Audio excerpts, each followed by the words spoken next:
Good morning, everyone. I'm Betsy Brune. I'm the director of the American Art Museum, and we are so happy to have everybody here today. This is a really exciting occasion for us, and I want to, we're going to get to a lot of thank yous and greetings and so forth, but I just want to say, first of all, how honored we are to have Senator Cornyn here, representing Texas and the nation. And I will formally introduce Adair Margot, but I think many of you here know that this would not happen without the force of nature that is Adair Margot. So a big welcome.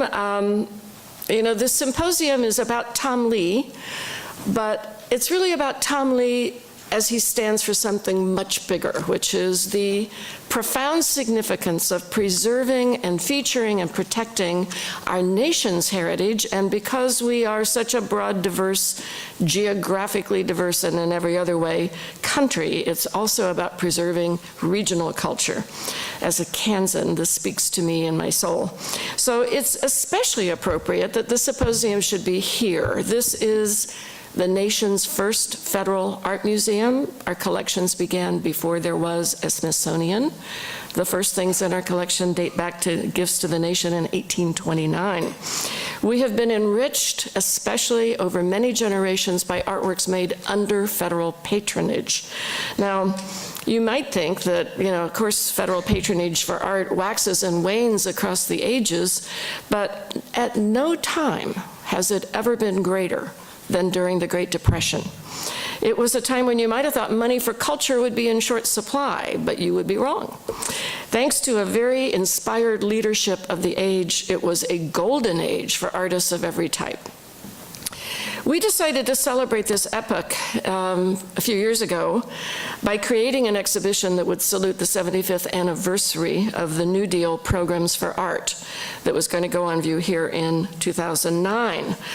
We picked just over 50 paintings from our collection, and they were all made in the first 6 months of 1934, which was when the very first federal program for artists was created. It was called the PWAP, or the Public Works of Art Program. And amazingly enough, it showed the can-do spirit of America in one of the very, very worst years of our nation's history. It was not only one of the bottom years of the Depression, but it was one of the coldest winters on record. And nonetheless, these artists showed America as a land of opportunity and a can-do place. The show opened in February of 2009.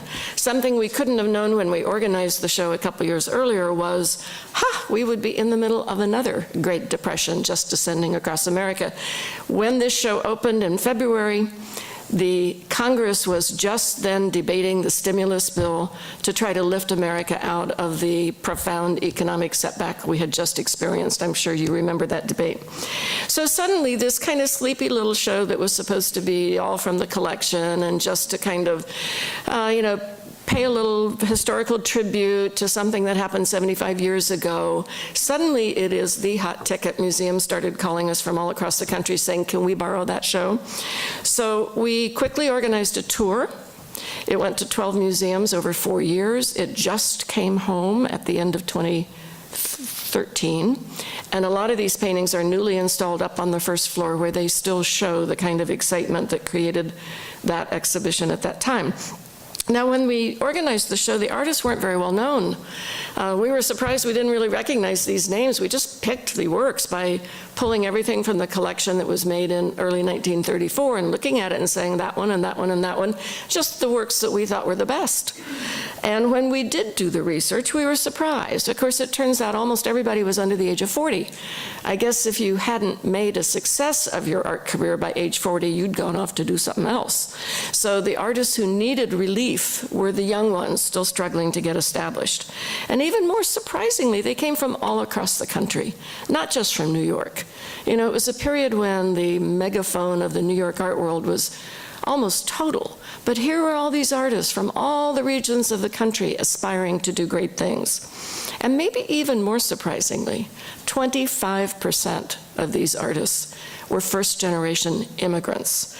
They came from, just the 55 in this show, Japan, Egypt, Russia, lots from Russia, Germany, Belgium, Sweden, England, Italy, Romania, and Hungary.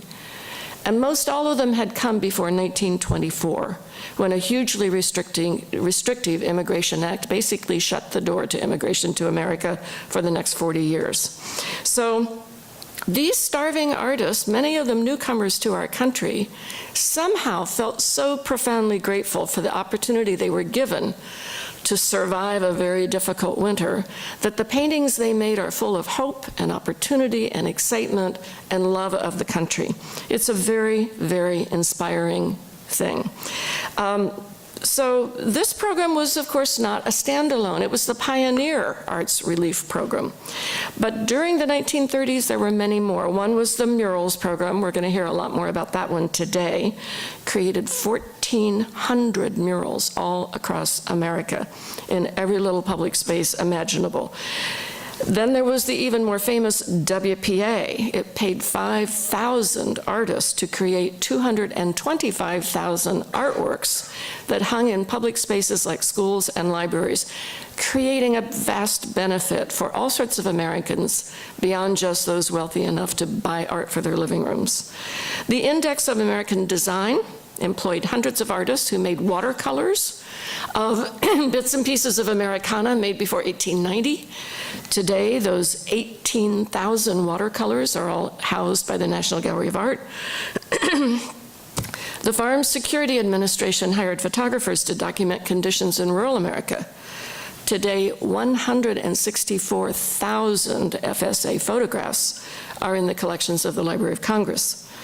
The Federal Writers Project prepared state guidebooks in every state across the country, as well as the territories. Even today, those state guidebooks are regarded as absolute models of history and description, and often are the very best index to what was happening in each state in the 1930s.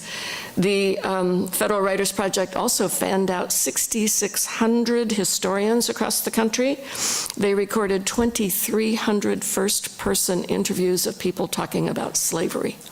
Those are also in the Library of Congress.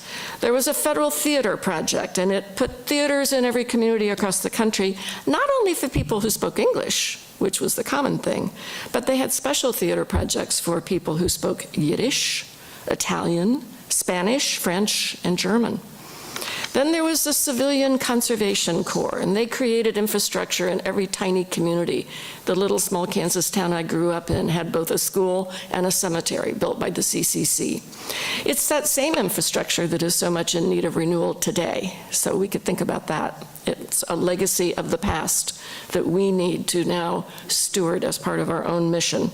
And let's not forget, the Social Security system came on board in 1935 too. Also, a little favorite of mine, the Soundex system was invented. If you go to the library, if you go to the National Archives to research your genealogy and you go up to the 3rd floor and start looking up your ancestors, you will quickly find out about Soundex. That was a huge WPA project in the 1930s.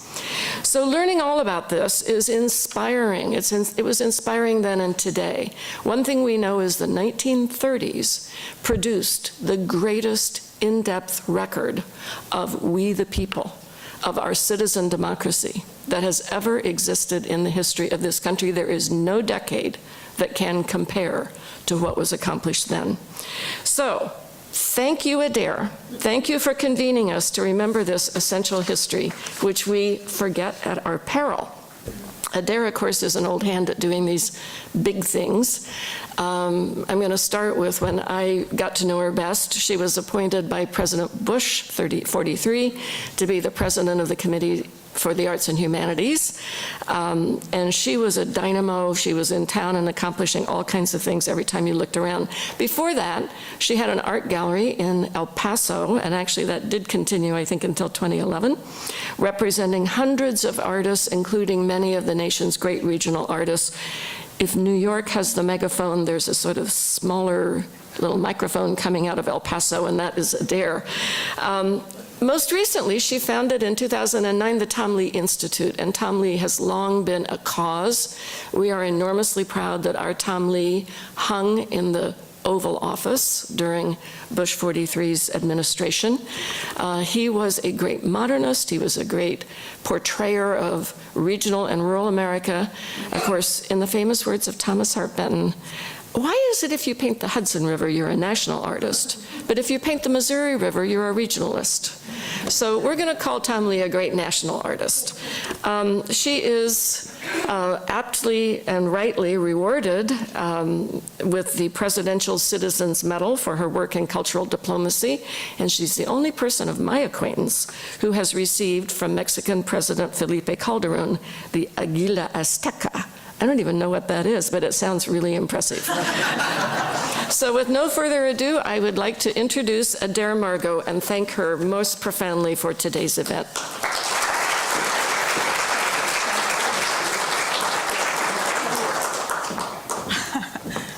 Thank you, Betsy. And when you talk about the rivers you paint, and what do you call it if you paint the Rio Grande?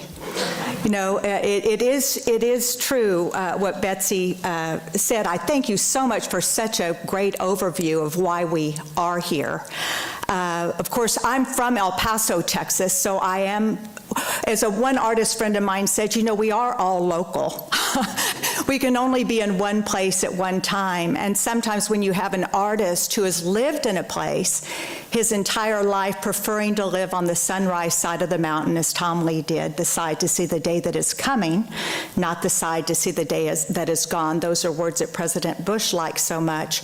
If you prefer to live there and you're not in a center where there is a megaphone, that it's easy to be lost over generations. You may have made a big impact through best-selling novels, and murals is one of many things that he did.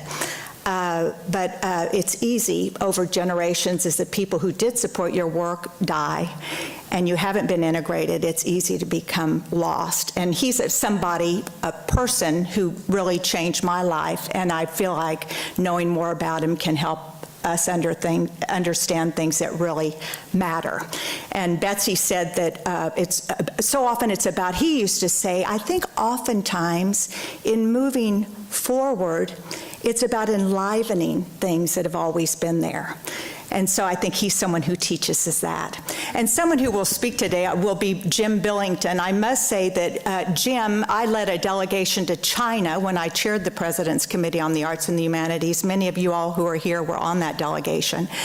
But Jim Billington had said it was such a wonderful experience because when our delegation went from the President's Committee, Eileen Mason's here from the National Endowment for the Humanities, she was on that, that it was so meaningful for the Chinese to have people from all these different regions of the United States.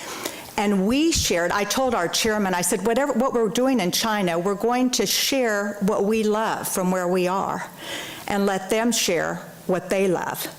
So we had Roxanne Gilmore, the First Lady of Richmond, Virginia, share the governor's mansion, and they shared the Great Wall of China. But Jim had made the comment, because it's easy when you're from a region and you're not a national voice to feel somewhat insecure, like you're not, you know, it's like, are you national? But the thing is, if you love it and you share what you love, it's like Jim said, that was the most meaningful delegation he'd been part of, the way that people connected. And so what I think these murals do, and being proud, I think as Betsy pointed out, these murals that we're all proud of because they say something about where we live. Whether you're from El Paso or Odessa, we have a whole contingent from Odessa, and I must recognize these Odessa people because they're the ones that during Tom Lea Month last year, when we do programming every year, that they saw their mural was in dire need of conservation. And they knew the post office couldn't do everything, and they didn't just wag their finger at the post office, but they said, we want to do something about it. And I want to give them credit for today's conference because it was their director at the time, who's now in Canada, but we have 5 people from Odessa. We thank you all for being here. We'll hear from one of them who said, we want to do something about it. And so the post office, Daniel Delahay's here today to answer questions. There's been somebody there say, we'll work with you. So we're very excited about this conference kind of bringing things together around the art of Tom Lea. He was a Texan. He lived on the Texas side of the U.S.-Mexico border, barely, but he was a Texan, so it's very appropriate today that we have our really outstanding Senator John Cornyn to help welcome everybody. I want to thank Senator Cornyn for being here. We're very proud of him and his representation of our state in the nation's capital. He was first elected to the Senate in 2002, and he had lots of experience. When he came to Washington, he had served as a district judge, a member of the Texas Supreme Court, and as the Texas Attorney General. He currently serves on the Senate Finance and Judiciary Committees. Senator Cornyn was born in Houston and raised in San Antonio. He's a graduate of Trinity University in San Antonio. You're a regional guy. You're from San Antonio. And the St. Mary's Law School. He earned his Master's of Law from the University of Virginia. And that's, you know, those of us who are from regions don't forget our regions, and we love our regions, but of course we go on to other places and appreciate other places as well. So he attended the University of Virginia Law School. He has a wonderful wife, Sandy, whom I'm very fond of, and he has 2 daughters. And Senator Cornyn, thank you again for coming. I know you have a plane to catch, but we thank you very much for welcoming us this morning.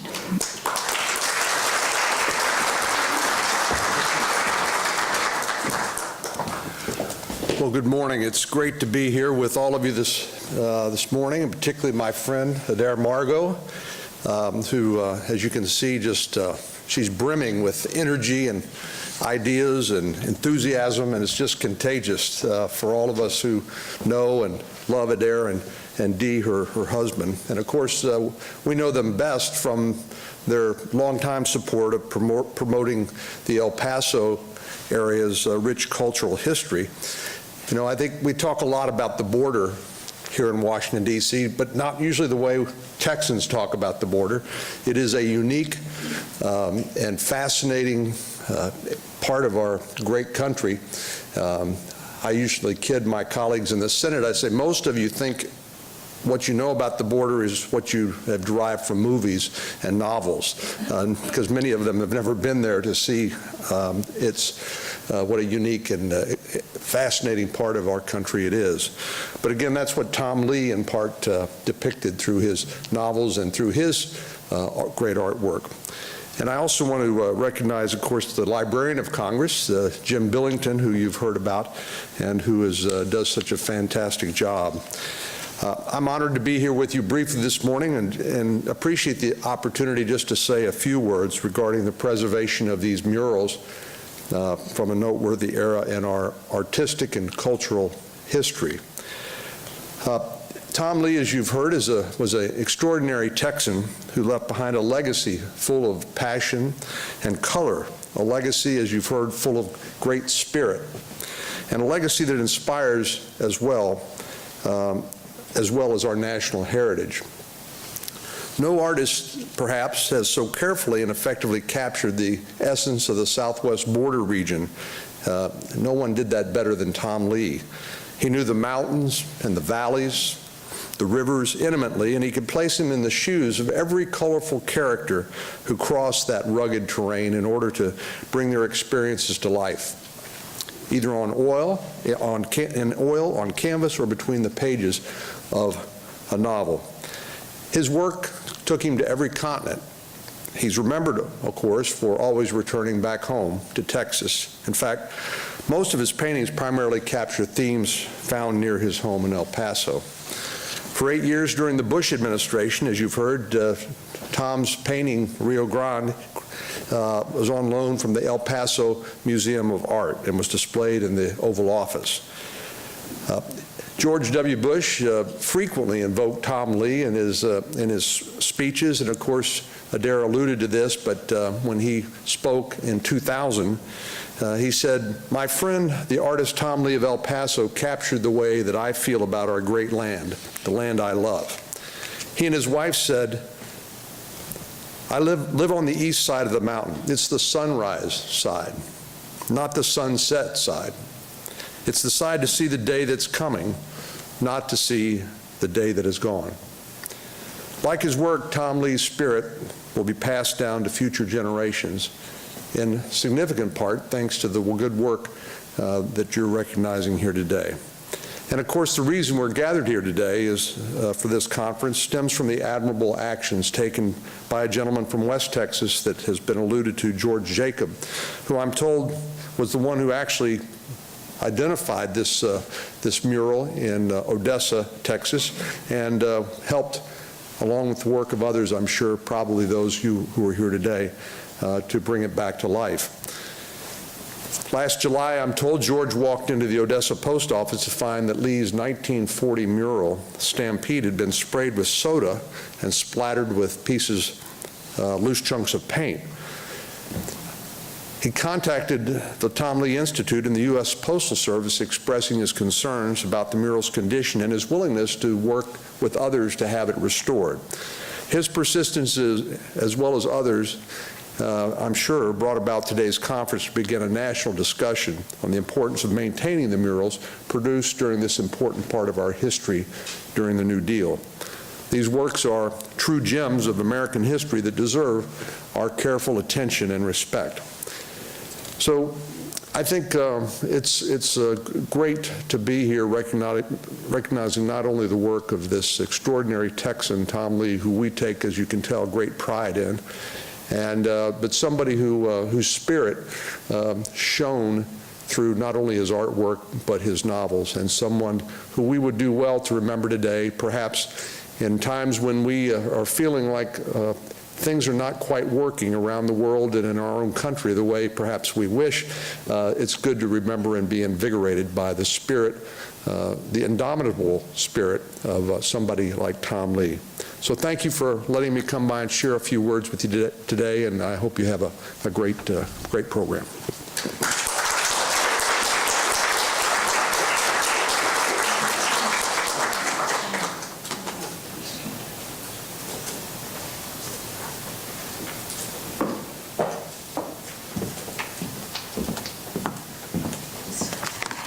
Now it's my pleasure to introduce Ann Radice, whom many of you all from Washington will remember. She's been a fixture. She's in New York City now, but I met Ann Radice. Ann, when were you running the National Endowment for the Arts? What year was that? You met me in '89. We were both 12 years old. 1989. But I remember meeting, I'm from El Paso, and I'd come up with the Mid-America Arts Alliance. I was on their board, and we had a conference up here, but I met Ann, and she was just, I mean, I almost felt like I should salute. I mean, I've never told you that, Ann, but she was just so, you know, directed and just knew exactly what needed to happen. And she's affected a lot of our lives that way. She's now the director of the National Folk Art Museum. If those of you in Washington were wondering where our dear Ann was, who could get things in order, she is at the National Folk Art Museum in New York. But while here, she was the director, too, of the Institute of Museum and Library Services, the largest federal cultural agency, which is 18,000 museums and 123,000 libraries. She worked for the National Endowment for the Humanities, the U.S. Department of Education, and the National Endowment for the Arts. She has a PhD in Art and Architectural History from the University of North Carolina, Chapel Hill, and an MBA from American University, a bachelor's degree in art history from Wheaton College, and a master's in art history and the history of city planning from the it's Villa in Italian, isn't it? I'm Spanish, Pancho Villa, you know, Villa, Noia in Florence, Italy.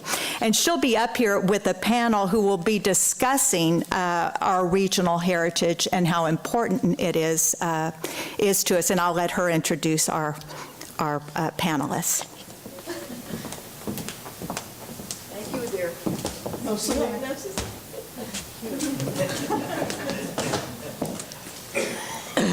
Adair fails to say when Adair calls you to do something, you do it.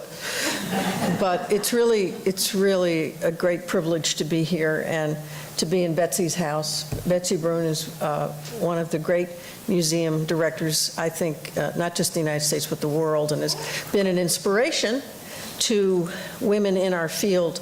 And it's really a pleasure to be here, Betsy. You've heard from Betsy in a very thorough manner what was happening in the 30s, and indeed it was a unique moment. But I wanted to just step back contextually to the Lascaux Caves, because when you talk about wall paintings, when you talk about murals, you talk about a very rich history. And indeed, whether it's Lascaux or China or the Greeks or the Etruscans or the early Christians or even those folks from the Renaissance, all of these cultures had wall paintings, all of them had murals.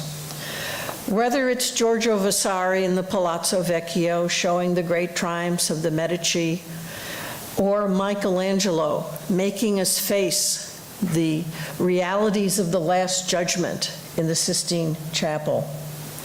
Whether it's the Boston Public Library, which in many ways has stories on the walls that tell the history of America, or even the powerful wall paintings in the diorama, in the circular diorama at Gettysburg.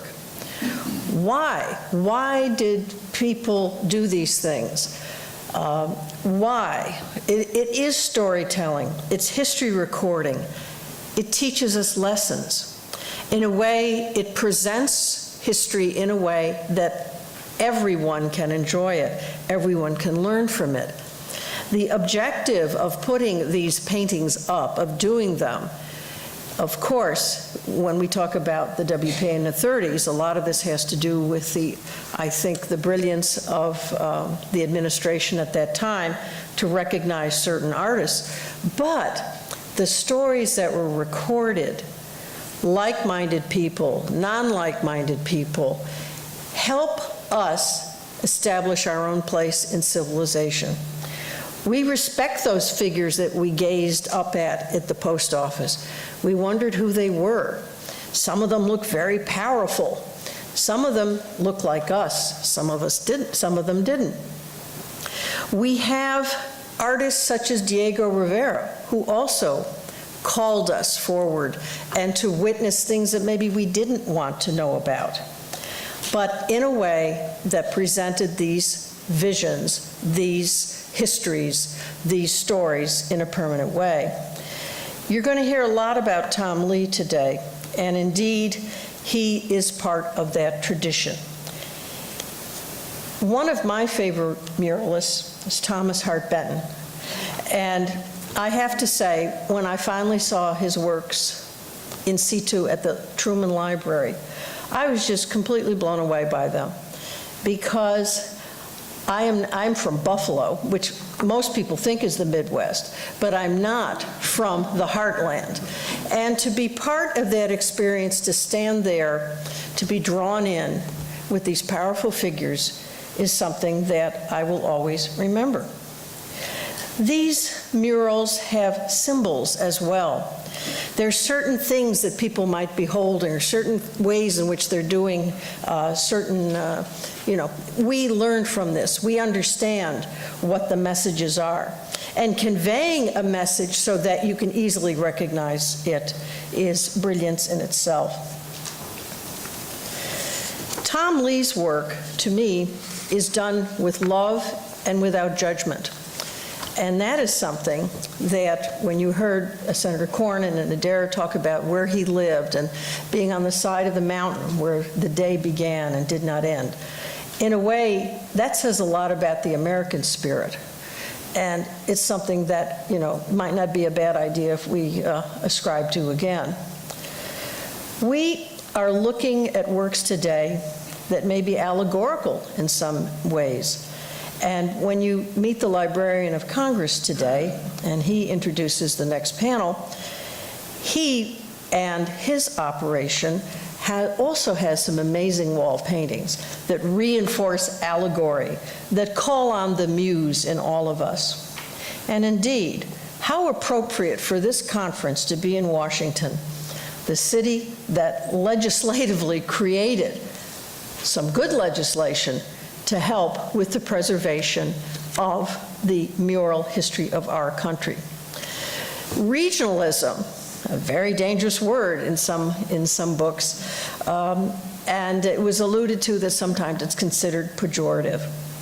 But really, it's simply the celebration of a particular location, of unique people who live in that location, of their rich story, of their greatest moments, their greatest challenges, and as part of this great country. Today, you're going to hear from some unique voices. These folks that you're going to hear from, these are the people who have been for years not just protecting the works, but also bringing them to our attention. They are scholars. They are people who love the art. They are people to whom we owe a great debt of gratitude. Today, if I could invite my panelists to come up, we have Virginia Mecklenburg and Jennifer Gibson, Lawrence Rieger, and Daniel Delahaye.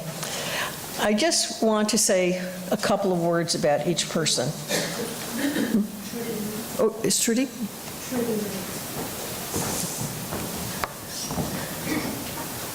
Want to get my other panel stuff? Virginia Mecklenburg is the chief curator of this museum, and she is a force majeure in American art. There's nobody who knows more about American art than Virginia Mecklenburg. She reminded me that we go back about 40 years, which is scary. But I think of special note is that she's a graduate of UT Texas, as well as the University of Maryland, from which she got her PhD. Jennifer Gibson is someone I've always wanted to meet, because you are a person, you know, these government titles are killer. She's the Director, Art and Architecture and Fine Arts, the U.S. General Services Commission. GSA, to most people, is the government agency that doles out the pens and pencils and, you know, the desks and filing cabinets. However, it's much more than that. And I know, and Jennifer will not say this, I know that there have been real challenges in doing what she's doing, and she's never given up. And it's because of her that some of our most important monuments are safe and are cared for. Larry Rieger is the director and president of Heritage Preservation.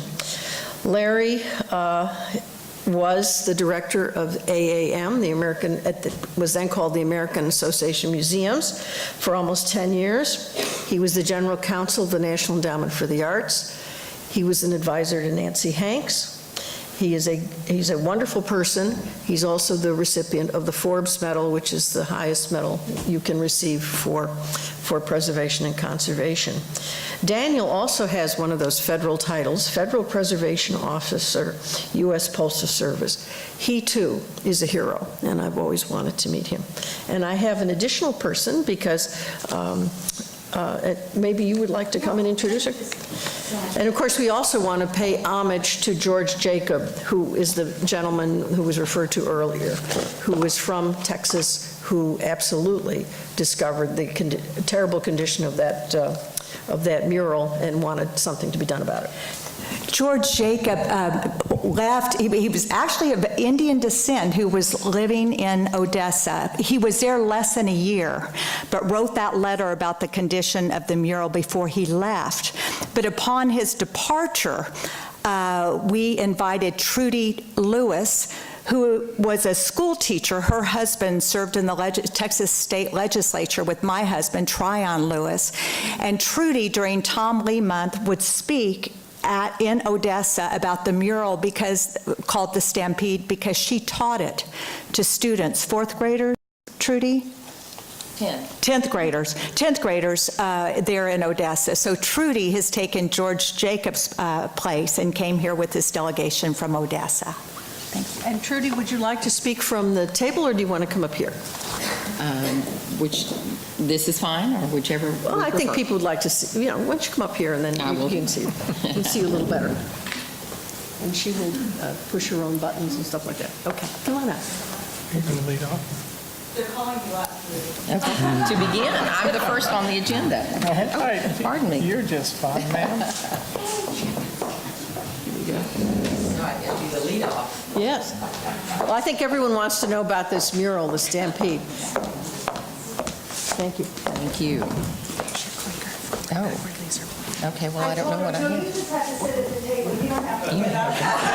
what we have up there. I haven't even seen it. Oh, okay. Okay. I'm the substitute here, so I'm not sure exactly what we have planned. But I'm so pleased to be here. Thank you very much for inviting us. And we have a small delegation from Odessa here representing the community and our work of art.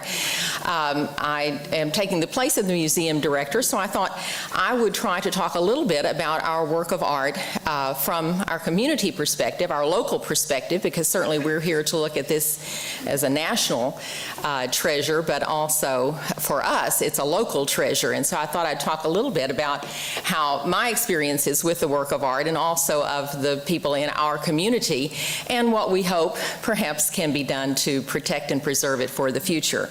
As Adair mentioned, my experience with the painting, of course, I certainly know the painting as a member of the community for many years, but as a teacher, I have been a high school history teacher for many, many years, and I taught advanced placement United States history and then also International Baccalaureate History of the Americas. And of course, in both of those subjects, you would have a great deal of interest and discussion of the Great Depression. And so when we would get to that period in history, I would talk a little bit about the things that were done, the work of the New Deal.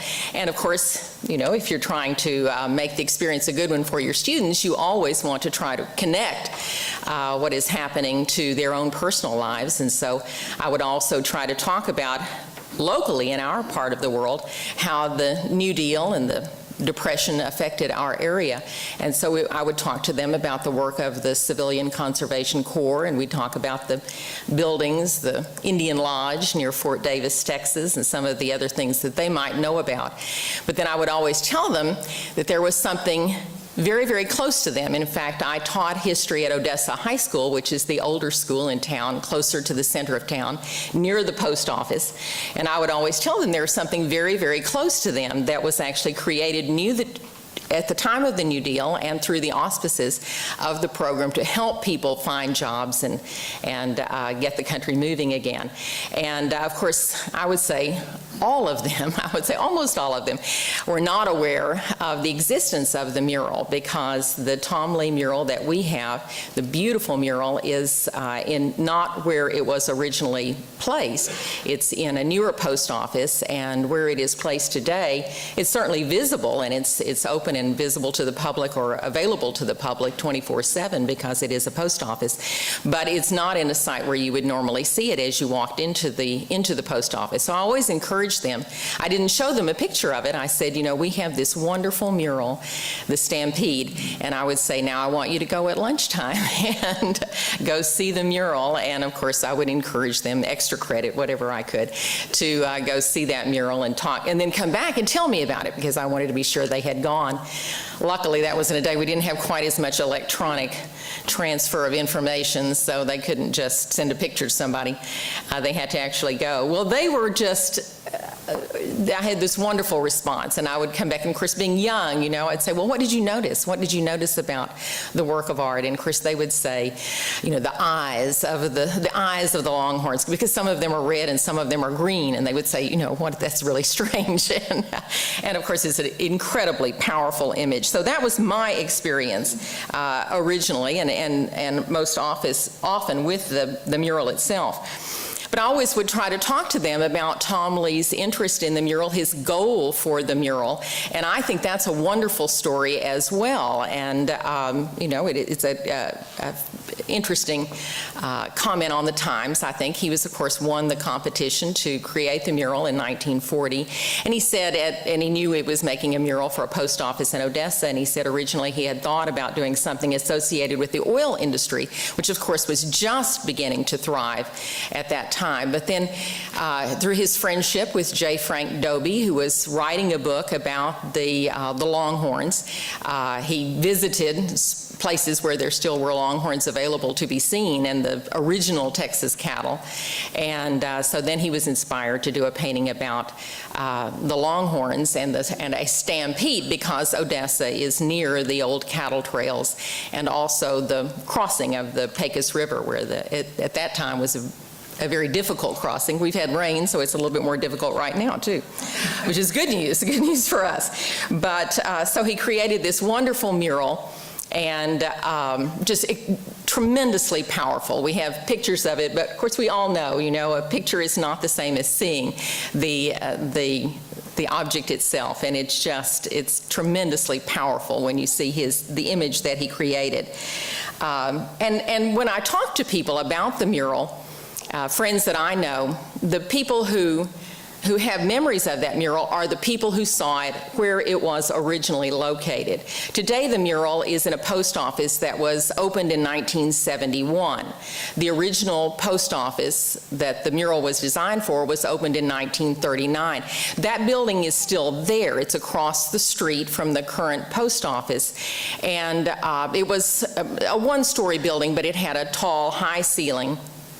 So when Tom Lea came to install, and the story of installation of the mural is a great story. He came one evening in November. He had rolled up the mural. It was on linen, I think, Belgian linen, and came late in the evening, got there after the post office had already closed, and got the janitor to let him in with a friend.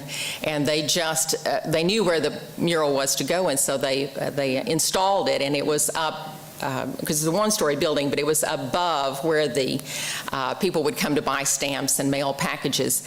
And so and his description is a wonderful one. He said he installed it at night and then left. There was no production about this, and I don't know why, but there wasn't. And so he just installed the mural and then left and went back to El Paso. And he said then the next day he could only imagine what the people of Odessa must have thought when they came to buy stamps and mail packages and they saw this stampede truly coming straight at them from above the teller's windows. And it really does have that effect. And when I've talked to people, I didn't see it at that time. I didn't live here at that time. My husband did. Many friends said they remember, and I was just talking to a friend the other day, and he said he was just a child, and he said, I remember looking at that mural and looking at the sky, because it doesn't rain very often in West Texas, but when it does, it's usually a furious kind of rain, and there's a huge lightning bolt in this image, and he said he just could look at that picture forever. And I have many friends who said they remember seeing it and how powerful it was for them to see it.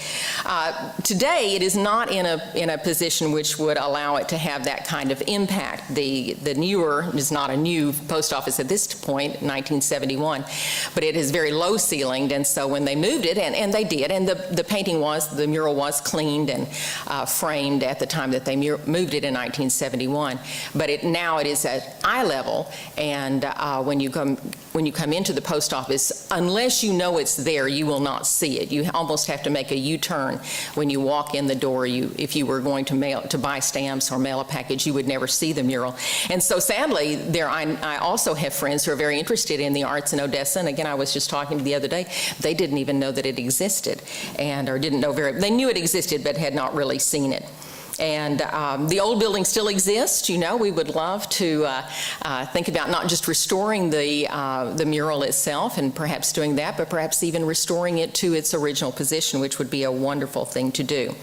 But certainly, I think the story of the mural is a great one. When Tom Lea created the mural, he was using an image that came to his mind from a song, really a poem and a song called Little Joe the Wrangler. And again, this is a story, I've heard the music, because it's a poem that was set to music, and many Western singers, country and Western singers have made versions of this great story. It's so sad, you just cry when you hear it, because little Joe the Wrangler is going to die die in the Stampede. But it's also a very powerful story, and I think it would have really spoken to the people of Odessa in 1940. People today don't know the story quite as well, and so I would always tell the story to my students. And of course, little Joe the Wrangler is a young man. He's had to leave home. His mother died. His father remarried. He wasn't happy there, and so he has nothing. And he's trying to make his way in the world. He's trying to find a new place for himself, and he goes with the cattle drivers, and they kind of give him odds and ends of what he needs. And of course, then he's involved in this stampede, and everybody gets out of the stampede alive except for poor little Joe the Wrangler, who dies in the stampede, and that's what we see in the work of art. And as I was researching this, I was kind of looking for Little Joe the Wrangler and the story, and a current cowboy poet, Baxter Black, had said something about that. He said his father would always sing that song, and he wondered why. And he said he felt like it was just the American story, you know, the idea of trying to better yourself and make the world a better place and find a better place for yourself. And I think that speaks to all of us. And I think what we'd like to do now is to explore ways to preserve, as it is true, our mural has been damaged over time and is in a very vulnerable place right now, because it is not high above the eye level. It can be easily damaged. In fact, when I would tell my students about it, I would always think, you know, I trust my students, I think, telling them to go see this work of art, because it is in a place where it could be damaged again. And so that's our goal today, is to begin to explore ways not just to let people know about our beautiful mural, but also how to protect and preserve it.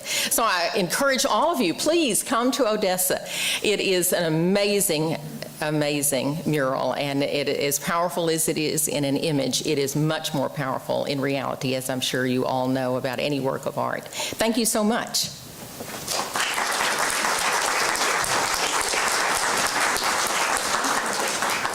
I think it's important to start with passion, and we have. We did have some pictures. The technology is sort of Okay. on me here. We'll take a quick look, and then I'm going to call Virginia Mecklenburg up. Yeah, there it is. Okay. And you have that on the cover of your work. Let's see. Whoops.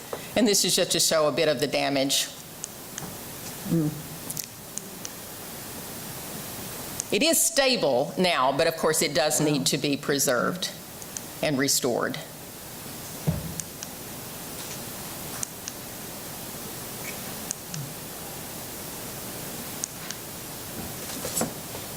Thank you very much. Thank you so much.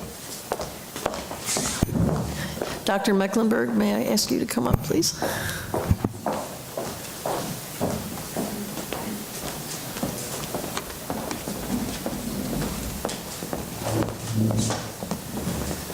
Thanks, Ann. You know, it's thrilling to see what a hardy band of 12-year-olds we all were back in the day when there were huge efforts to make sure that we didn't lose this New Deal legacy that has come to us.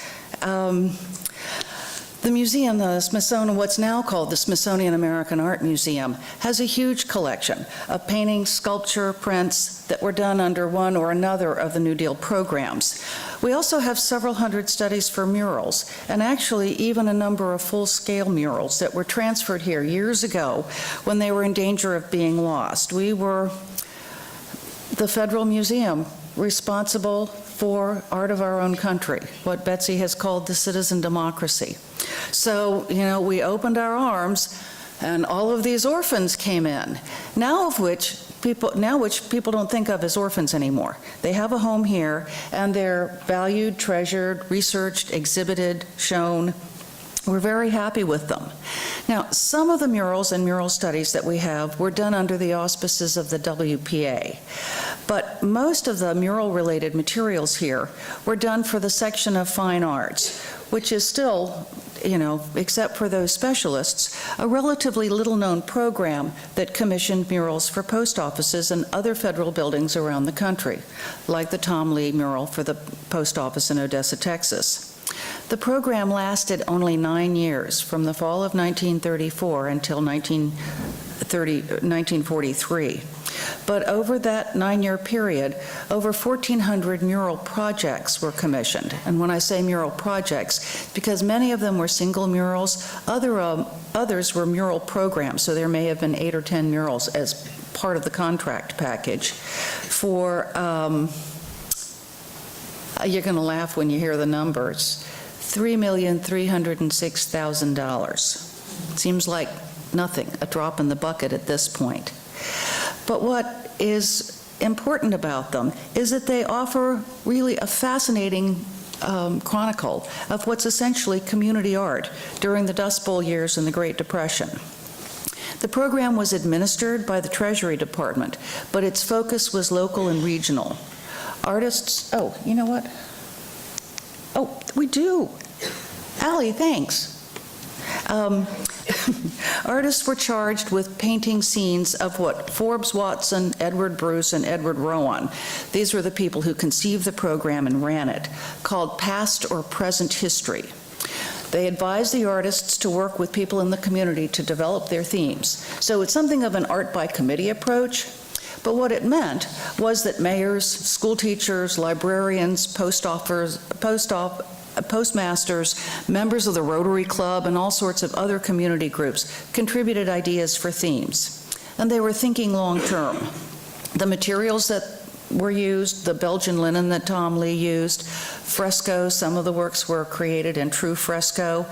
Artists had to send samples of their materials to Washington where the chemists tested them. They had to send the brands of paint. They had to make sure that it was not a linen that was adulterated with cotton threads. They had to make sure that if it was fresco, the lime content of the plaster was sufficient for longevity. So the idea was that these guys were made for posterity. Now, Thomas Hart Benton, Grant Wood, and John Stewart Curry were the art stars of the day. Celebrated for paintings of small-town America, the Hudson versus the Missouri rivers. The post office murals fit squarely within this context. There are predictable scenes of mail delivery. There are a number of pictures of Pony Express riders. One of my favorites is a scene that shows people with a dog with, quotes, an eager expression, waiting by the mailbox for the arrival of the fall Sears Roebuck catalog.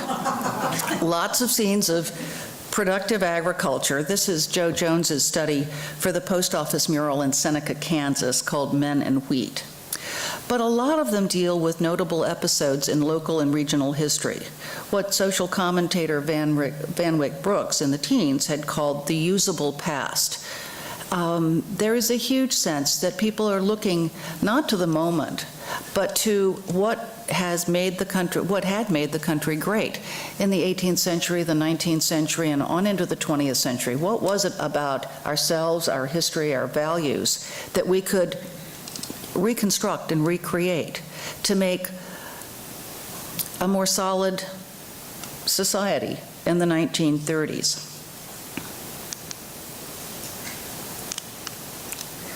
This is Marvin Bierbaum's preliminary study for a mural for the Knoxville, Iowa post office.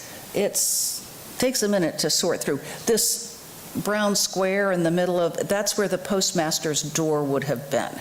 This is a preliminary study. This is what he sent to Washington as his proposal for the mural. And so the mural would have gone on an end wall in the Knoxville, Iowa post office above the door to the postmaster's office.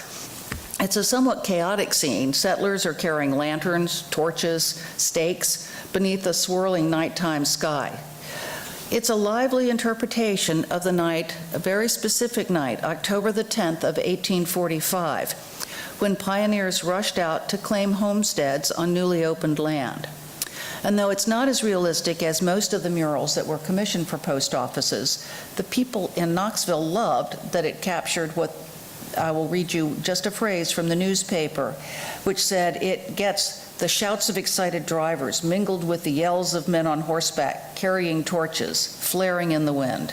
It's a sense of adventure, a sense of excitement, and a sense of responsibility that people are taking on as they run out to stake their claims and have a new homestead.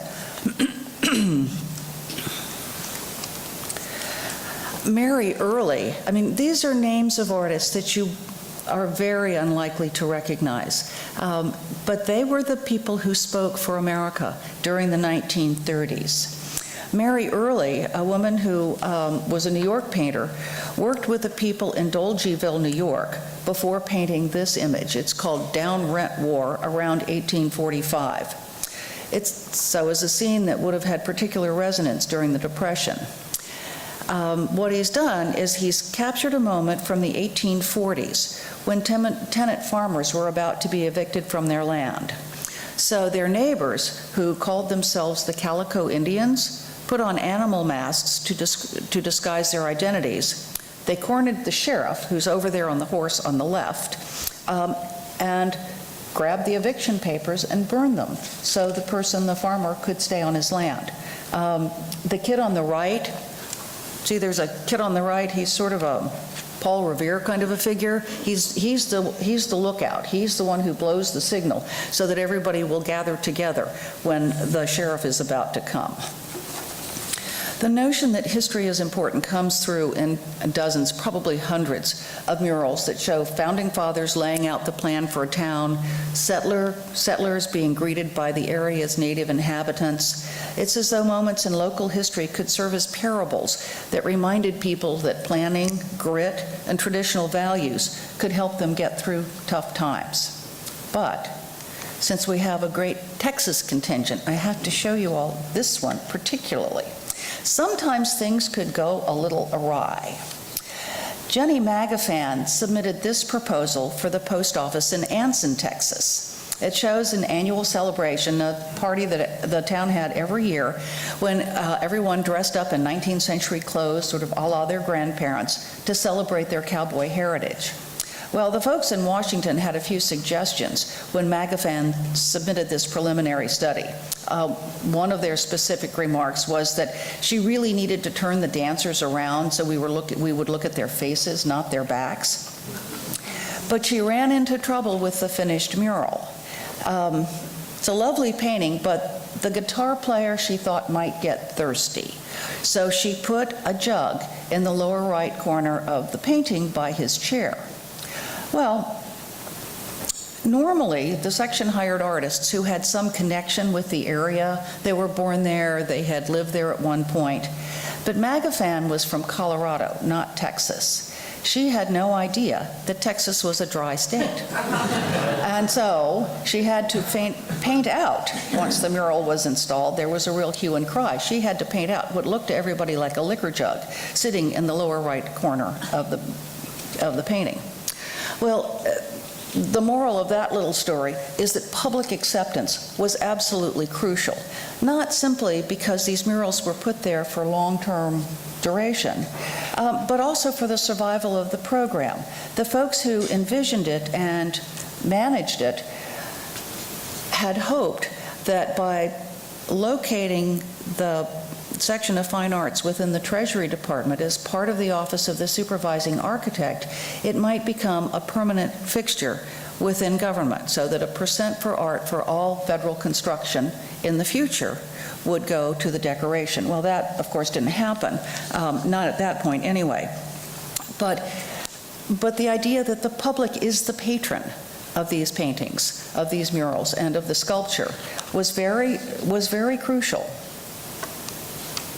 Now, Marion Gilmore ran into the issue of accuracy when she submitted this picture of a vibrant community enjoying music on a summer night for the Corning, Iowa post office.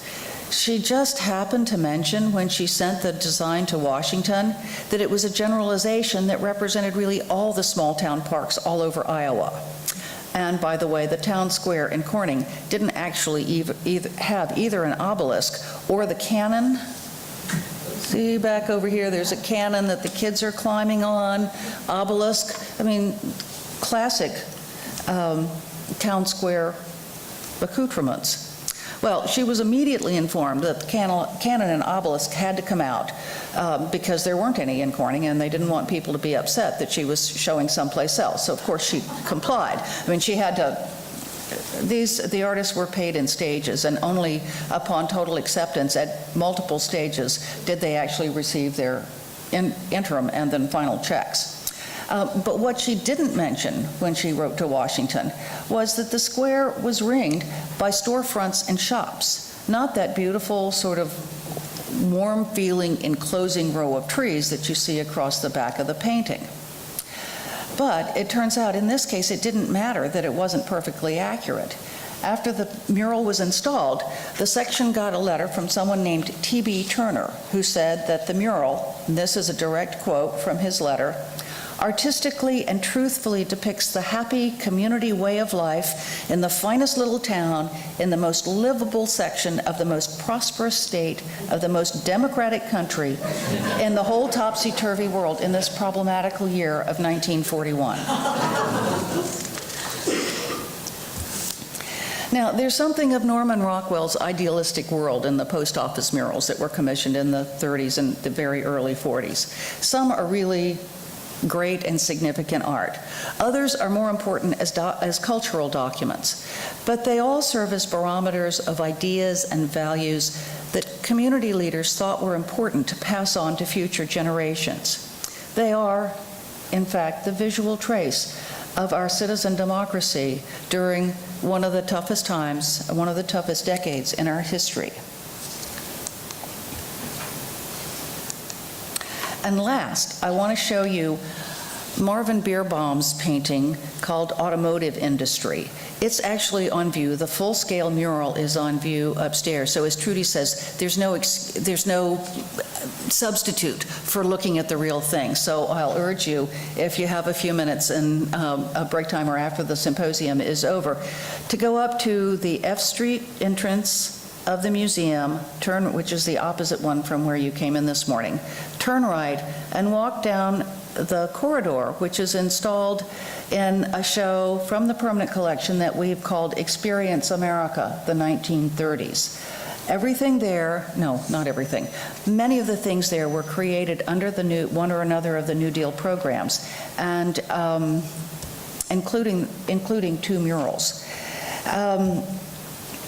The Bierbaum Automotive Industry mural was not a post office mural. It was done for under the auspices of the WPA for the Detroit Public Library. Well, in 1968, when the library was being sort of re-envisioned, the painting had no place. It's on plywood, so it can't be rolled up and stuck in somebody's garage.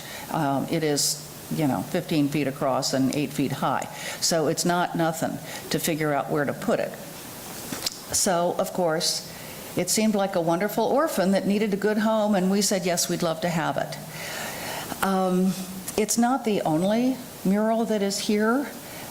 We have a number of others, including, 8 or 10, I guess, that came here when they had no other place to go, but that have now gone back to the local communities that they were intended for. So this is one of the missions that is really crucial to having these paintings convey the kind of meaning that they were originally intended to talk about, having them be in communities where the messages are relevant and meaningful. The other thing that occurs to me again and again is that we now live in an image-driven world. People read, but they don't read history nearly to the degree that they did 30 years ago. So it's important for young people to have an opportunity to see these stories, to have an opportunity to understand what it was that their parents and their grandparents and great-grandparents found significant and meaningful. So their impact, yes, is regional, but their importance truly is national. Thank you.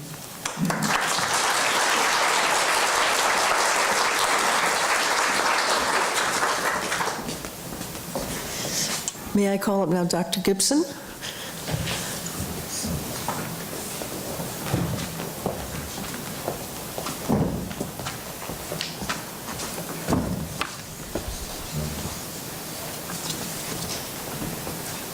Someone's going to come rescue me now. GSA. Did you send me in advance? I did.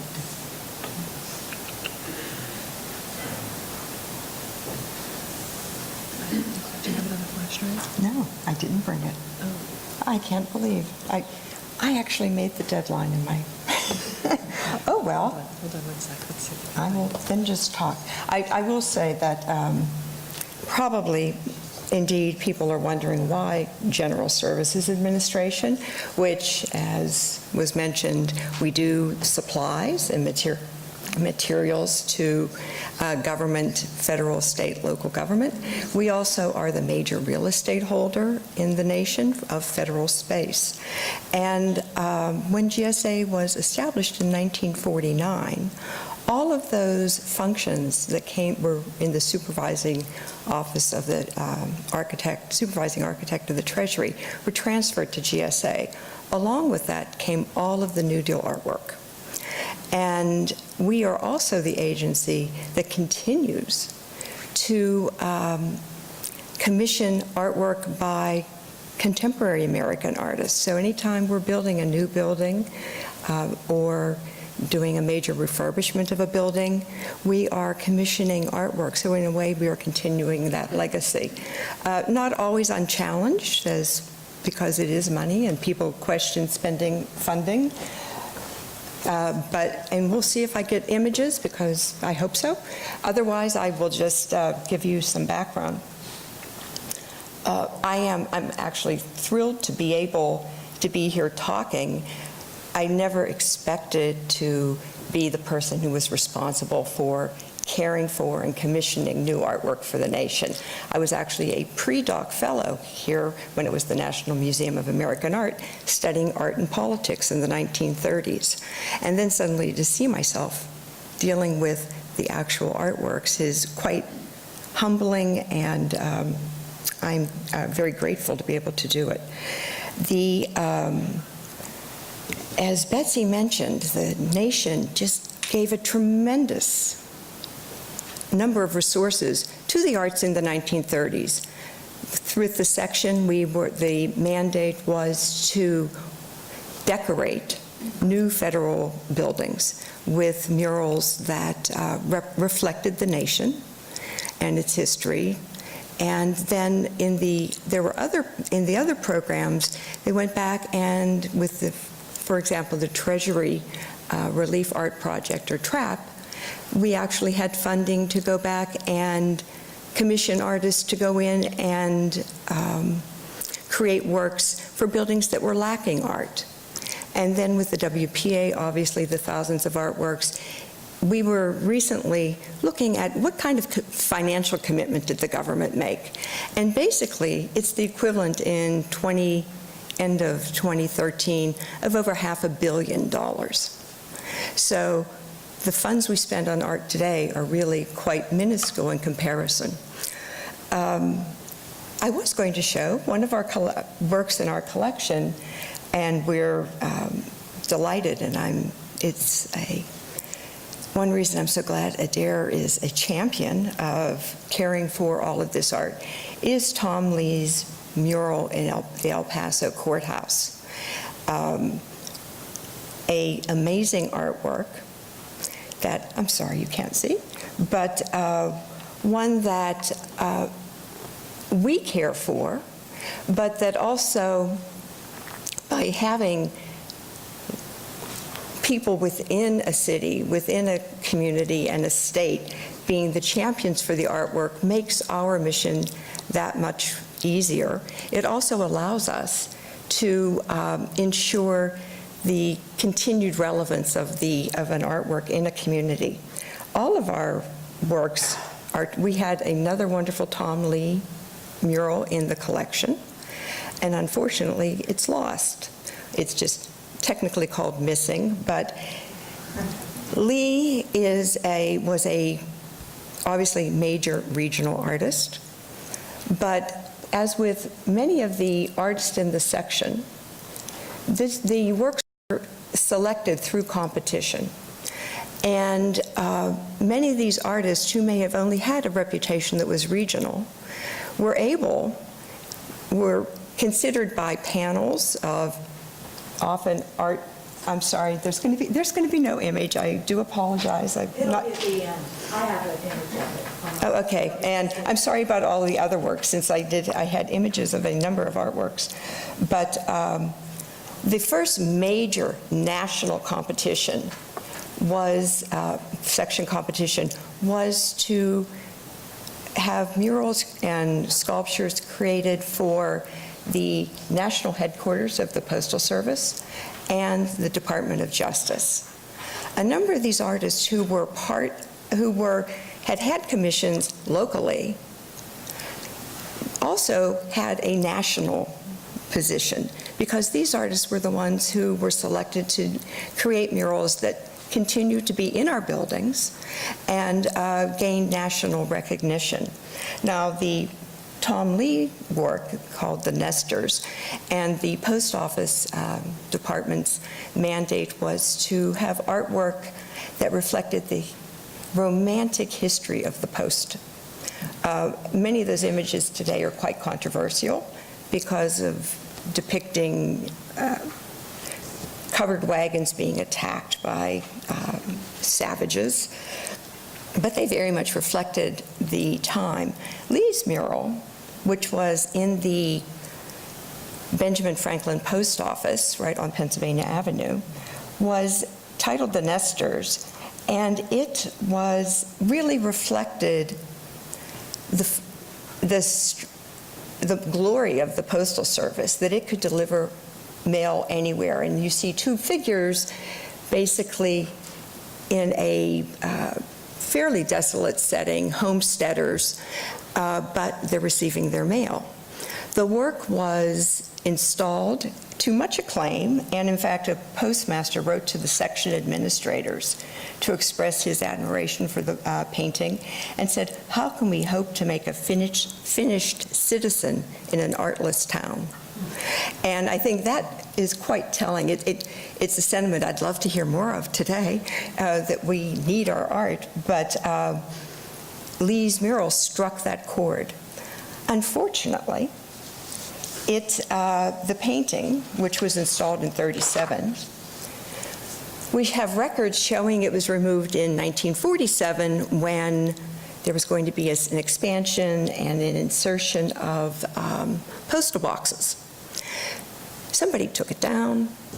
There's an inventory from 1974 that says it was removed easily and without damage. Well, as far as we can tell, it was sent by hand to it was rolled, sent to the Office of the Supervising Architect, and we think it was stored in the Washington Auditorium in the Civil Service building.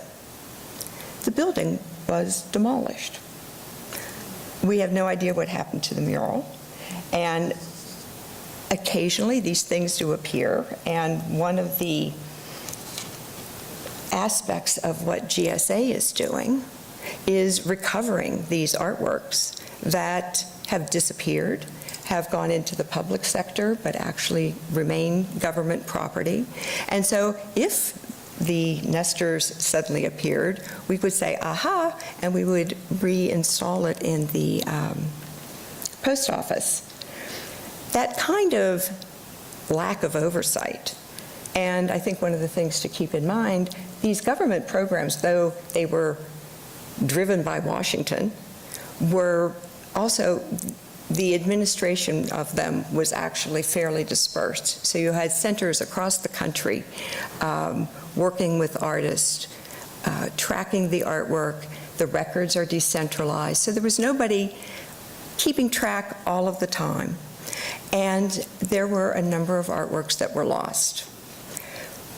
In trying to have better collections management at this stage, we actually now inspect every artwork that we have installed, and we have about 400 New Deal artworks, large-scale artworks installed in federal buildings around the country, as well as many works from other periods. The GSA collection's 1850s to a work that we installed last week in Houston. But each of these works is inspected every 2 years, both to confirm that it's still there, because indeed people would often just take it upon themselves to redecorate the lobby of their building and paint over a mural, or and also to note its condition, because as we were talking about Odessa, among the challenges is taking care of all of this artwork.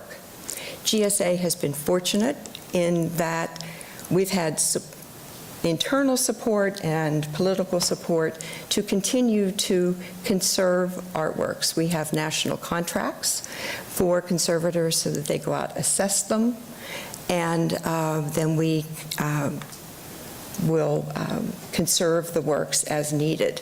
The mural in El Paso is going to get a treatment this fiscal year. So it's actually in good shape, minor loss, a little grime, so we're going to take care of that. The artist who did these, and we keep talking about regional versus national, I think part of it's interesting that so many of the artists,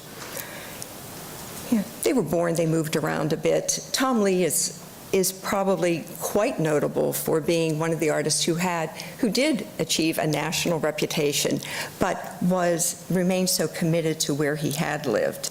I was looking at some other artists who may have been born in the Northeast, but migrated across the country and became celebrated artists in Texas, Colorado, Kansas. But it's also interesting, so many of these artists traveled abroad during this period. And it was often in the 20s that they made these trips, but they were exposed to more modern developments in their artwork.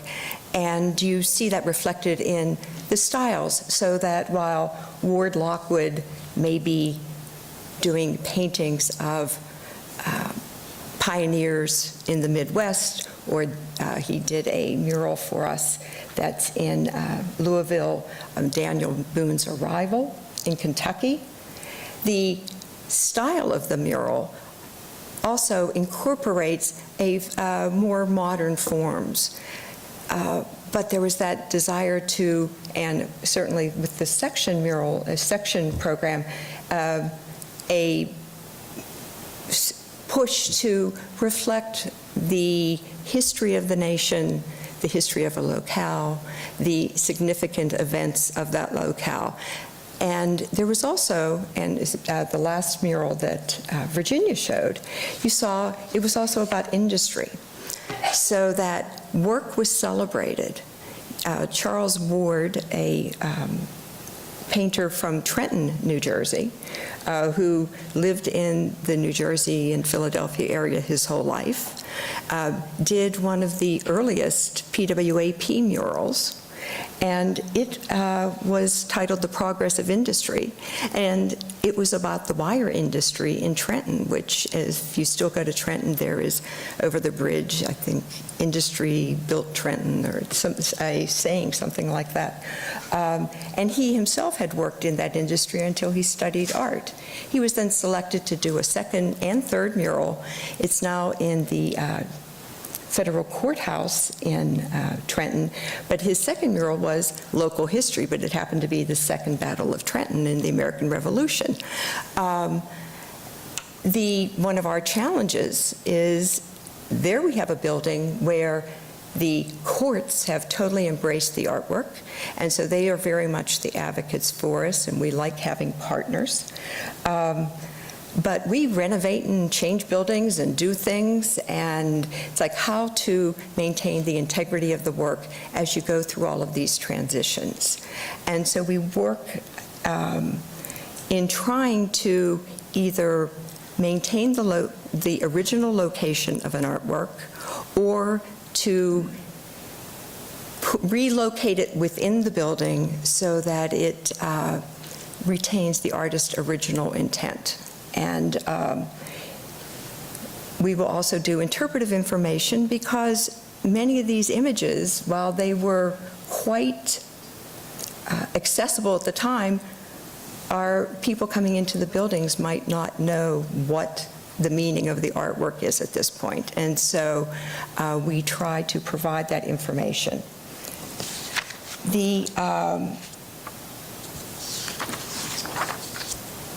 We also have other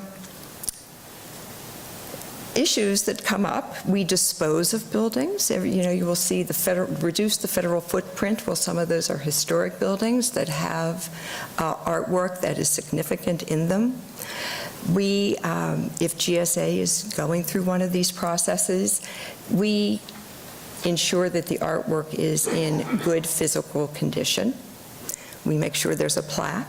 And if there are, in the transfer documents, that artwork is noted as a significant element of the building, and we either retain ownership of the artwork or it's transferred to the new owner with the government having the right to reclaim it, should it not be cared for, or if the current owner says, oh, I just don't want this anymore. We're putting a doorway through the Thomas Hart Benton, which unfortunately did happen for years.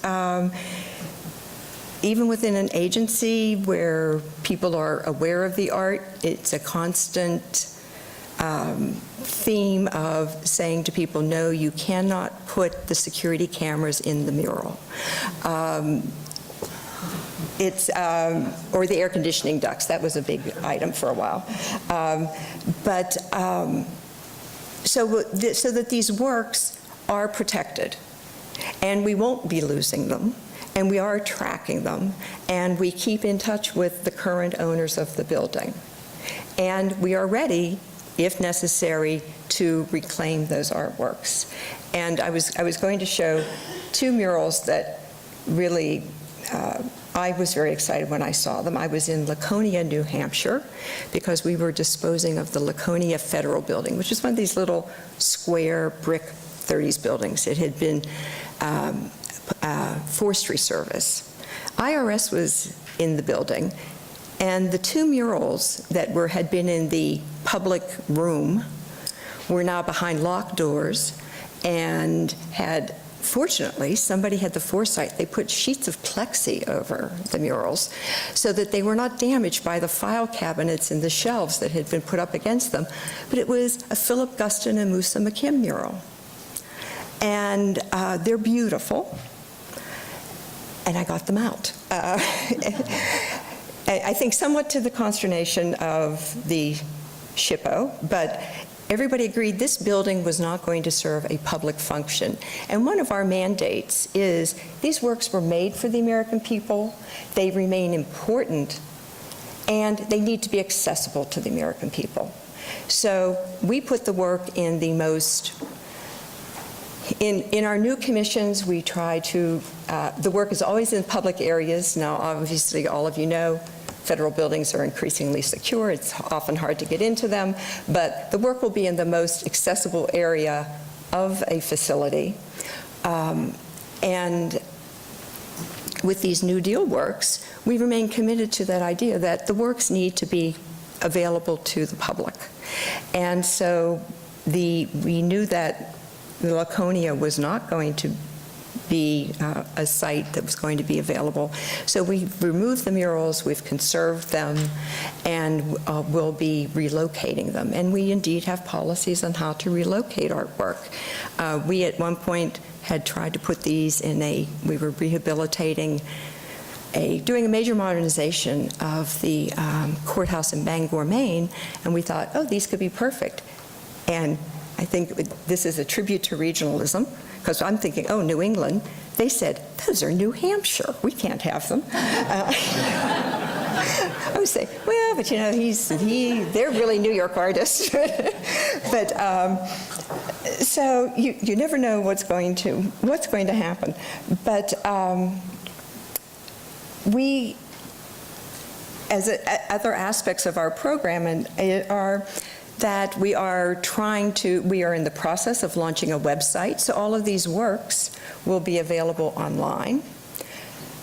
Our collection includes thousands, we're around 25,000 works right now, but working on an inventory, trying to update an inventory of portable works that are on loan to museums and institutions around the nation. And we're responsible for those as federal assets, but we don't want them back in Washington. We want them to be out because, again, these are works that need to be available to the public. And they were created specifically, and it's quite marvelous, that the goal was sort of the moral edification and education of the public, that everybody needed artwork. So we are trying to continue that mission. We're working with communities, and I'm sort of, it's the call for help. We cannot handle all of this ourselves. I certainly do not have the budget to go out and rescue every artwork that was created during the 1930s. A number of these pieces, and we're getting increasing numbers of calls, buildings that were constructed then are sort of ending their life cycle. They're being torn down. They're being given over to developers to turn into condos. They're just generally deteriorating, and communities don't have the funds to conserve murals. There's the complication. We may still own some of them. So we will work with communities in trying to determine ownership, but also we're in the midst of developing policies on how to work with other entities to ensure that these murals are conserved and preserved, either via advocacy or working with NEA and NEH to say, how can we fund conservation of these murals? Because there's a sort of the problem of, if it's owned by the federal government, we can't use money from another federal agency to conserve the artworks, but they're the community treasures. And so it's our mission to try to allow this work to continue to thrive. Thank you.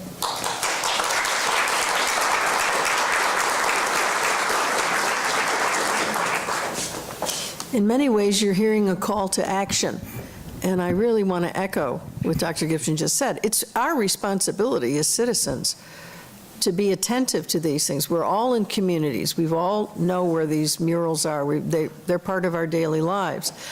And when you see a building that's going to be torn down, or the sort of development frenzy that's overtaking a lot of our cities, perhaps we need to seek legislation that asks developers to put this into part of their planning. Maybe that's something locally that people should start demanding, but they only start demanding, and people will only do it if we stand up and we say something about it and we take a position on it. So I think in many ways, not only is this today, a celebration of great art and great artists, and Tom Lea in particular, but the information that we've just received is really, really important if we do care about our heritage and if we do care about preserving it. So thank you so much, Dr. Gibson. Mr. Delahaye?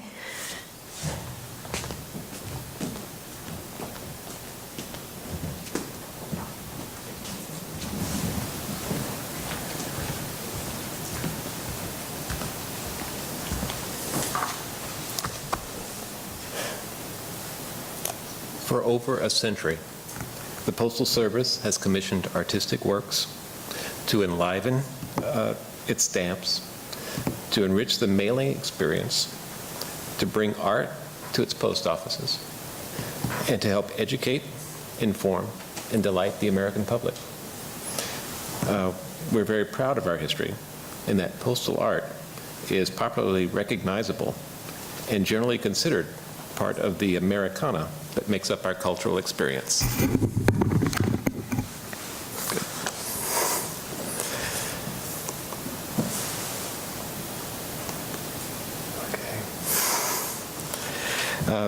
The majority of postal building art falls into section art, wherein 1% of the cost of the post office construction was set aside for embellishments.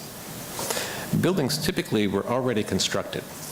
Artists were paid their final third of their commission at completion, as evidenced by black and white photos now housed at the National Archives and Record Administration. In 1971, under the Postal Reauthorization Act, something happened. We went from being the Post Office Department to being the United States Postal Service. It is an independent establishment of the executive branch and not an agency. It is not funded by appropriations, but by the sale of its goods and services. And at that same time, art was moved away from the control of the historian to facilities where it was treated as an asset.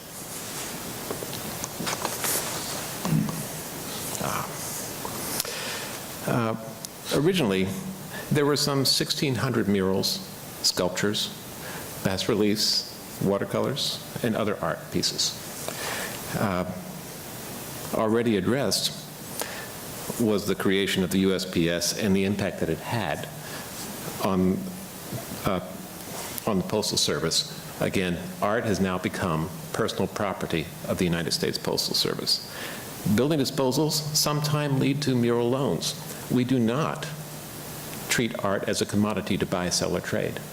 But what we will do is if we sell a building, if we lose a building or otherwise lose control of a building for some reason, we will endeavor to keep the artwork in its original location under the terms of an agreement. Common to those agreements is one element that's pretty consistent: insurance. We do not insure for the cost of the work of art. Often criticized for that, but again, it is not a commodity that we buy, sell, or trade.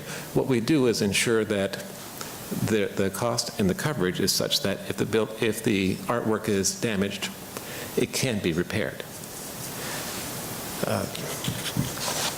Let's see. Postal records indicate that there are 5 Tom Lea murals commissioned for post offices around the country. All were oil on canvas. There was Pass of the North, 1938, and you can see the postmaster's door. The Nesters in 1937 for Washington, D.C. Stampede, 1940 in Odessa. Back Home, 1939 in Pleasant Hill, Missouri. And Comanches, 1942 in Seymour, Texas. Tom Lea's murals express simply the history and character of the Southwest.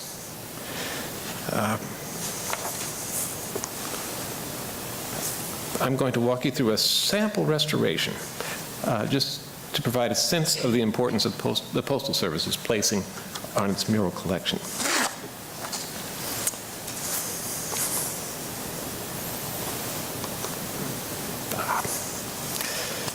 The Will Rogers mural had quite a history. At one point, it was taken off the wall, went to storage, where in a roll it had collapsed upon itself. As time went on, this is what we had to work with. You will notice the damage in the lower right-hand corner. The dimensions, almost 12 feet by 5 feet, not something that you could just tuck in a corner. The vertical lines were due to the mural not being rolled into a tube. Damage on the lower left corner at the bottom, again, appears to be simply missing canvas. There was smoke damage, and it was dirty. What a difference. The mural was restored using those same black and white images that I referred to earlier of the original. Notice there's no vertical lines, and the left corner and the bottom have been repaired. Look at the difference. Whenever the Postal Service restores a mural, there are things that keep certain objectives in mind consistently. The next slide shows 4 pictures of an image within a mural, before reversal, prior restorations, and after the present restoration using the artist's original black and white cartoon. This was from Continental War by the artist Gerald Foster. It was trap art on oil and oil on canvas. in 1937. What we found was previous restorations performed by artists, and that's scary, often resulted in changes to the art. They repainted. They may also have applied a protective coating that ultimately resulted in further deterioration, wherein the top surface cured faster than the oils underneath, peeling the oils off of the canvas.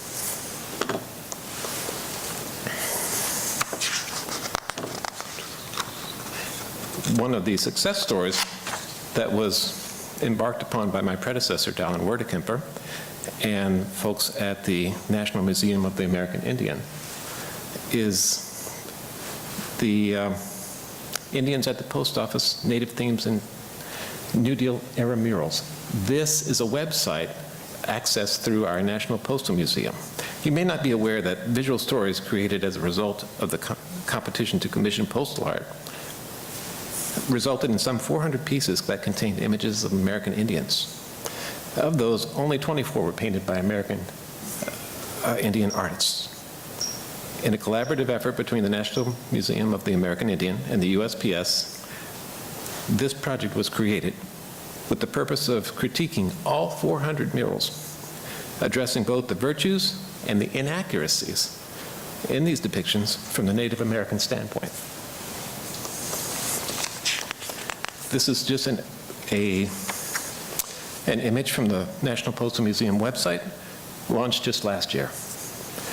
The project goal is to, over time, have all the future mural research essays written by American Indians themselves, particularly from the areas and cultures depicted. You may be familiar with this one. In Stampede. One or two of you might have heard of this one before as well. The USPS is more likely, with its limited funds, to restore those murals associated with a disposal to establish a long-term baseline. But there are other opportunities to explore. 2015 marks the 75th anniversary of Stampede mural, painted by Tom Lea in 1940. The Stampede was moved, as you heard, from its original location to a new facility in 1971, where it was retouched by Mr. Lea himself. Unfortunately, moving it to eye level has proven problematic. In the spring of this year, the Ellen Noel Art Museum approached the USPS with an offer of assistance. And my response was, how fast can we do this? How can we work together to make this happen? That was the start of an ever-strengthening partnership that will, among other things, address the needs of this work of art. Let's see, again. The museum proposed a plan of action that includes a full condition assessment report, removal and transportation of the mural to a climate-controlled environment, and the restoration and documentation at the Ellen Noel Museum. I will conclude by simply saying the postal art is a national treasure, and we're doing all that we can to protect and preserve these gems. Thank you very much.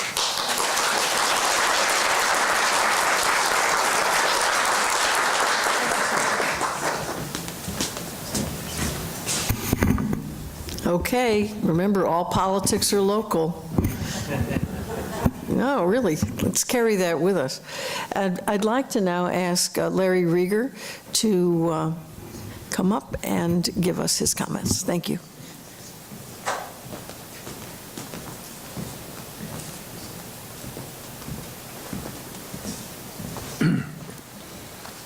You'll notice I don't have any slides because technology always fails me. So anyway,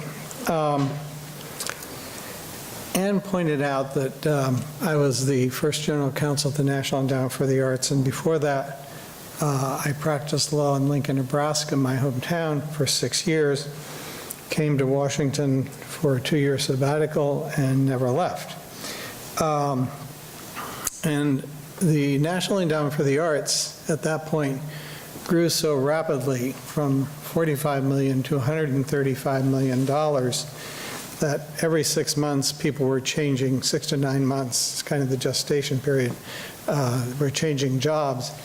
And I became a bureaucrat, which is what I am now, although some people accuse me of being something akin to a used car salesperson which I actually think is an honor, and I'll explain why later.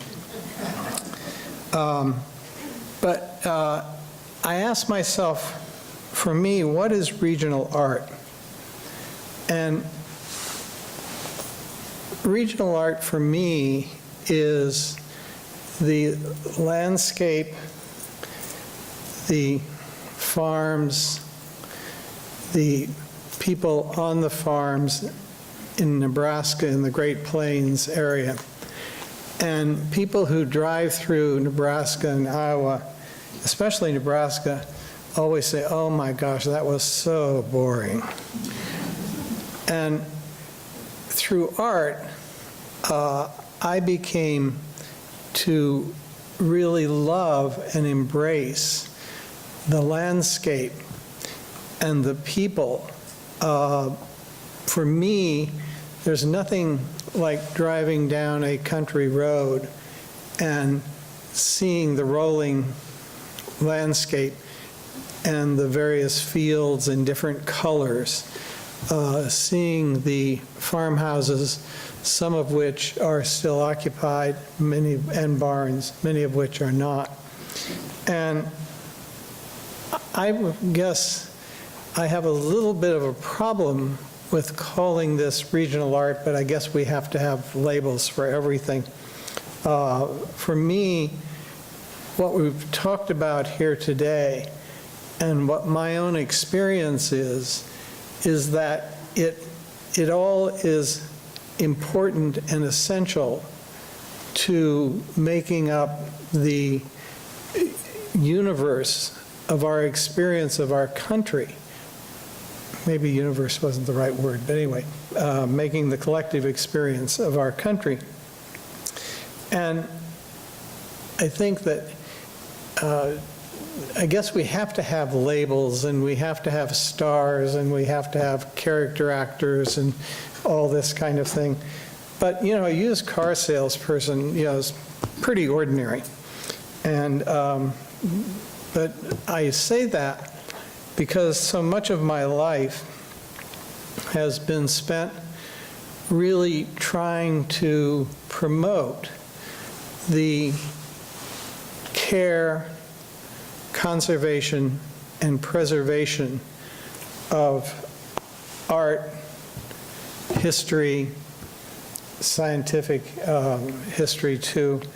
And I'm a great believer, and this goes to my experience that culminated with Anne Radice when she became director of the Institute's Museum and Library Services and started a program called Connecting to Collections. And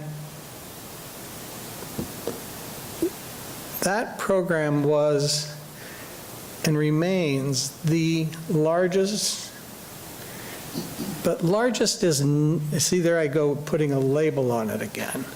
Largest is not what was important about it, but it had the most extensive impact throughout the nation of the importance at every level of caring for our culture. I'm going to use that word broadly. And even before that, my organization had a similar mission. But as you know, anybody who knows Anne, she, of course, comes and trumps everything and energizes it, which was really wonderful. But examples are, we worked with the Smithsonian American Art Museum on a program called Save Outdoor Sculpture. And then we've also have a program called Rescue Public Murals, and these are outdoor murals, by the way, not indoor. And we did those two programs because I like to call them the orphans of the culture world, because usually they're owned by either governments or organizations who do not have preservation as one of their primary responsibilities. whether it's the local county government, whether it is a church, whether it is a corporation, a school.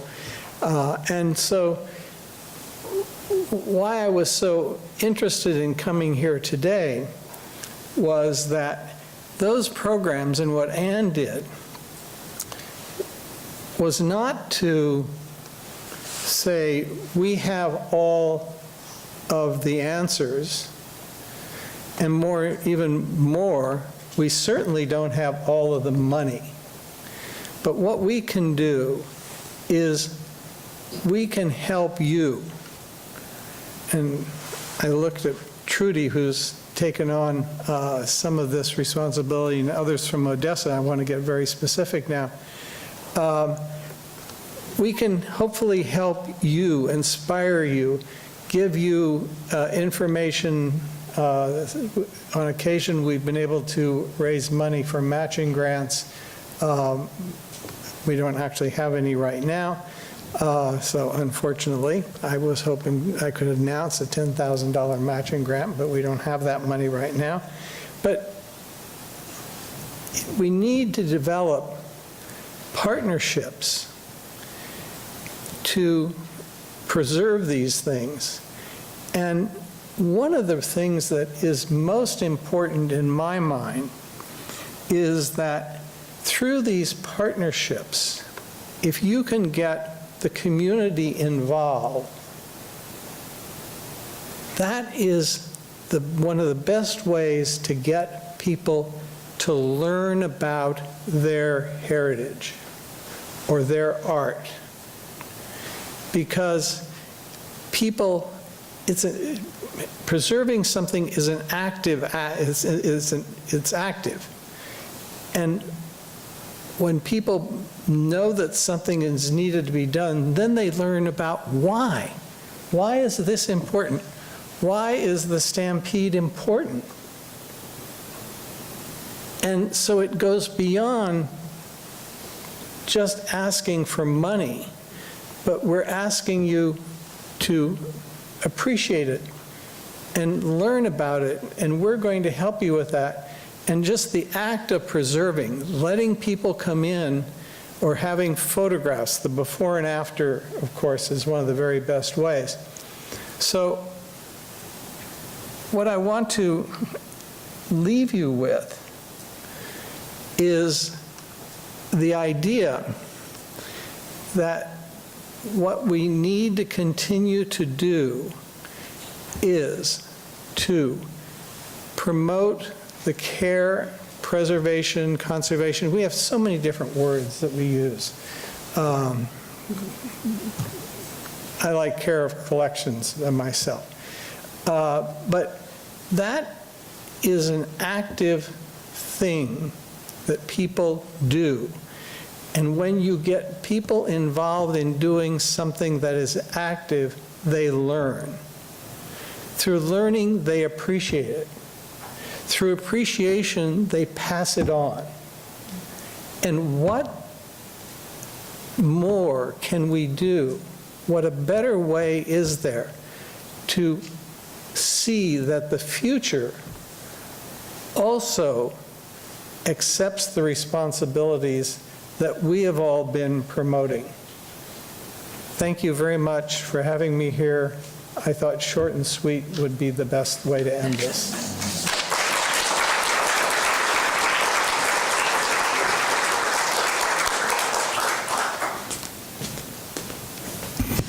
It's the power of one individual.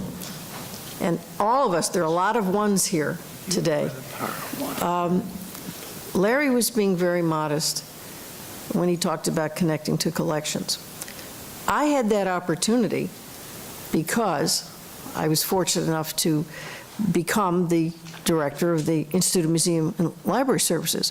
When I interviewed for the job, you know, you're thinking, gosh, how do I do my resume? What do I say? And then I thought about it. What would I really want to do if I had the opportunity? And Larry's organization, Heritage Preservation, had done a very impressive book, talking about the, situation of objects in the United States, the deplorable condition that millions of objects were in. And it's a very attractive booklet. In fact, IMLS before me had even published it, I think, or helped publish it. And I walked into my interview in the White House, and I was asked, as I'm staring at, people who are going to, it's either going to be thumbs up or thumbs down. And a person leaned into me and said, "What do you really want to do?" And I reached into my purse, and I pulled out this book, and I put it down, and I said, that's what I want to do. Because if I can accomplish anything or help the people who have come before me, and we are looking, the people who are here on this stage are the people who've been fighting this battle for many, many years. And the audience, yes, there are many people in the audience as well. But I like to own my own group, okay? So my group up here is really terrific. And no, these are people I've admired for a long time. And to be able to be helpful in a small way was something I wanted to do.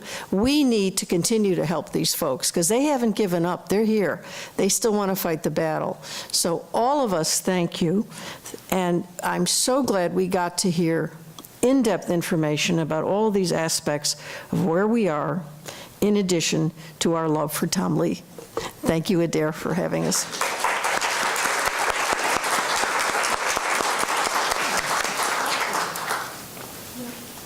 You're the boss, so. Is Dr. Billington here? Do I see Dr. There you are. How are you? I'm so glad to see you. We have some drinks outside. But we are going to go right into our next panel. Anne will be introducing Dr. Billington, where we'll get an international perspective. We've talked a lot about our own heritage and the places where we're from and our love for those places and wanting to share them. But what we'll hear from with Dr. Billington and 3 people from other places is what these murals mean to them. So if you want to get up and get something to drink, we'll turn our panel but come right back in and get started. Yeah. Oh, you have to keep your juice and coffee out in the lobby, so don't linger too long.